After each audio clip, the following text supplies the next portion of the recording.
নমস্কার, পাকবিচিত্রা সকলকে স্বাগত জানিয়ে আমি আজ একটি নতুন রেসিপি শুরু করতে যাচ্ছি। সয়াবিন দিয়ে বাঁধাকপি সবজি বা ঘন্ট। আমি যেভাবে বানালাম আপনারাও বানাবেন, খাবেন।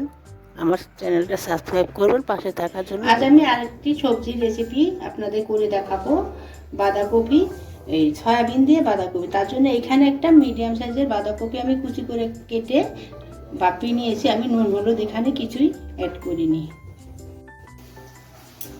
দেখুন এখন হাতে চাপ দিয়ে আমি বাঁধাকপি জলটা বার করে নিচ্ছি।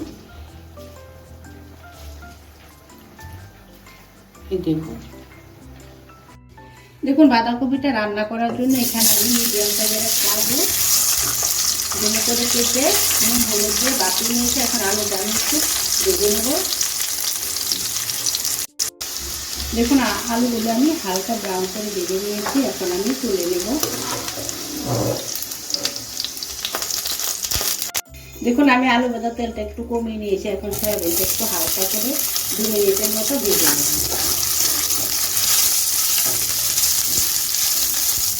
বাঁধাকপি সবজিটা সয়াবিন দিয়ে রান্না করছি। দেখুন সয়াবিনটা আমি 2 মিনিট ভেজে নিয়েছি। এখন তুলে নিব। সয়াবিনটা কিন্তু আমি আগেই একটু ভাপিয়ে নিয়েছি। দেখুন বাঁধাকপিটা রান্না করার জন্য আমি এখানে একটা শুকনো লঙ্কা, হাফ চামচ, চা চামচের হাফ চামচ সাদা গোটা জিরে, একটা তেজপাতা মাঝখানে ফাটিয়ে দিয়ে দিচ্ছি। এখন ফোড়নটাকে ভালো করে ভেজে নেব যতক্ষণ না ফোড়ন থেকে একটা সুগন্ধ বেরোচ্ছে। দেখুন আমার ফোড়নটা ভাজা হয়ে গেছে। এখন আমি দুটো মিডিয়াম সাইজের পেঁয়াজ কুচি করে এখানে কেটে নিয়েছি। পেঁয়াজটাকে এখন আমি একটু ভেজে নেব 2 থেকে 3 মিনিট। দেখুন আমি পেঁয়াজটা ভেজে নিয়েছি। চা চামচের 1 চামচ রসুন পেস্ট দিয়ে দিচ্ছি। চা চামচের 1 চামচ আদা পেস্ট দিয়ে দিচ্ছি। এখন আদা রসুনটা আমি 1.5 থেকে 2 মিনিট গ্যাসটা লোতে রেখে কষিয়ে নেব।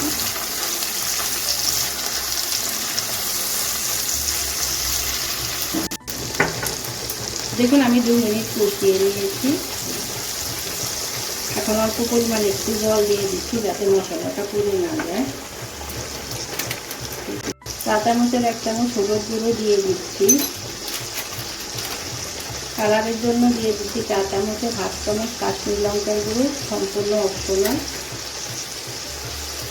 এখন একটু মিশিয়ে নিচ্ছি।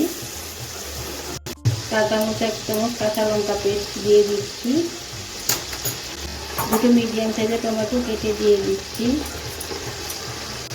টমেটোটা নরম হয়ে যান চা চামচের 1 চামচ নুন দিয়ে দিচ্ছি। এখন আমি ভালো করে মশলাটা কষিয়ে নিব এবং টমেটোটা নরম করে নিব।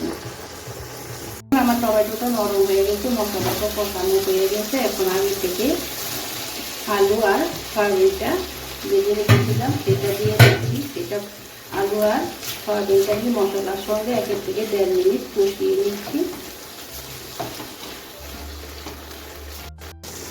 দেখুন আমার 2 মিনিট হয়ে গেছে। এখন আমি বাপিয়ে রাখা বাঁধাকপিটা দিয়ে দিচ্ছি।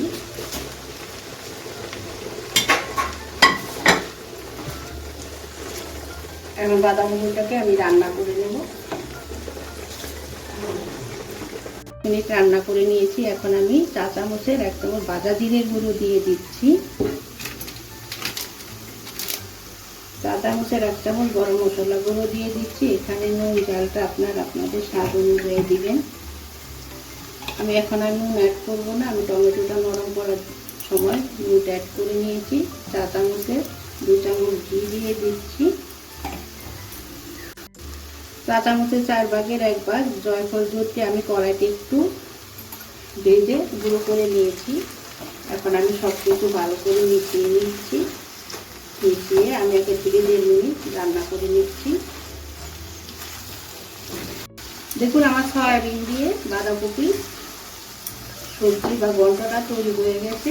আমি যেভাবে রান্না করলাম আপনারা সেভাবে রুটি ভাতের সাথে খাবেন, দেখবেন খুব ভালো লাগবে। দেখুন আমার সয়াবিন দিয়ে বাঁধাকপি সবজি বা ঘন্ট তৈরি হয়ে গেছে। আমি যেভাবে রান্না করলাম আপনারা সেভাবে রান্না করে খাবেন আর আমার কমেন্ট বক্সে অবশ্যই কমেন্ট করে জানাবেন।